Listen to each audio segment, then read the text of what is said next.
Hi friends, നമുക്കറിയാം KFC അതുപോലെ തന്നെ പെപ്സി, കൊക്കക്കോള, മക്ഡൊണാൾഡ്സ് ഈ പറയുന്ന ബ്രാൻഡുകളെല്ലാം അമേരിക്കയിൽ നിന്ന് വന്നിട്ട് വേൾഡ് മുഴുവൻ പിടിച്ചടക്കിയ പ്രോഡക്റ്റുകളാണ്. അതിൻ്റെ ഔട്ട്ലെറ്റുകൾ വേൾഡിൽ എല്ലായിടത്തും ഉണ്ട്.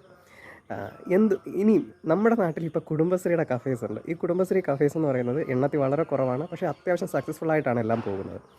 ഈ മക്ഡൊണാൾഡ്സ് സക്സസ്ഫുൾ ആയതുപോലെ എന്തുകൊണ്ട് കേരള ഗവൺമെൻറ്റിന് ഇനിഷ്യേറ്റീവ് എടുത്തുകൊണ്ട് അറ്റ്ലീസ്റ്റ് ഗൾഫ് കൺട്രീസിലെങ്കിലും, നമുക്ക് നല്ല ഹോൾഡുള്ള ഗൾഫ് കൺട്രീസിലേക്കെങ്കിലും ഈ കുടുംബശ്രീയുടെ കഫേസിനെ സ്പ്രെഡ് ചെയ്യിപ്പിച്ചുകൂടാ?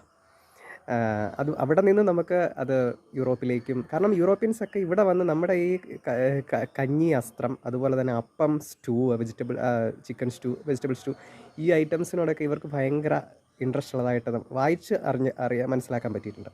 അപ്പോൾ ഇങ്ങനെയുള്ള ആ ഒരു ഇതിൻ്റെ അകത്തെല്ലാം എന്ന് പറഞ്ഞാൽ ഇഷ്ടം പോലെ ഭയങ്കര വൈറ്റമിൻസ്, പ്രോട്ടീൻസ്, ഫൈബർ ഇതെല്ലാത്തിൻ്റെയും കൂടി ഒരു പ്രോപ്പർ മിക്സറുമാണ് ഈ കഞ്ഞി അസ്ത്രം. അതുപോലെ അങ്ങനെയുള്ള നമ്മുടെ കുറേ യുണീക്കായിട്ടുള്ള ഐറ്റംസ് ഉണ്ടല്ലോ, അത് പ്രൊവൈഡ് ചെയ്യുന്ന കുറേ കുടുംബശ്രീയുടെ കഫേസും മക്ഡൊണാൾഡ്സ് പോലെ വേൾഡ് മുഴുവനും നമുക്ക് എത്തിക്കാൻ പറ്റിയാൽ.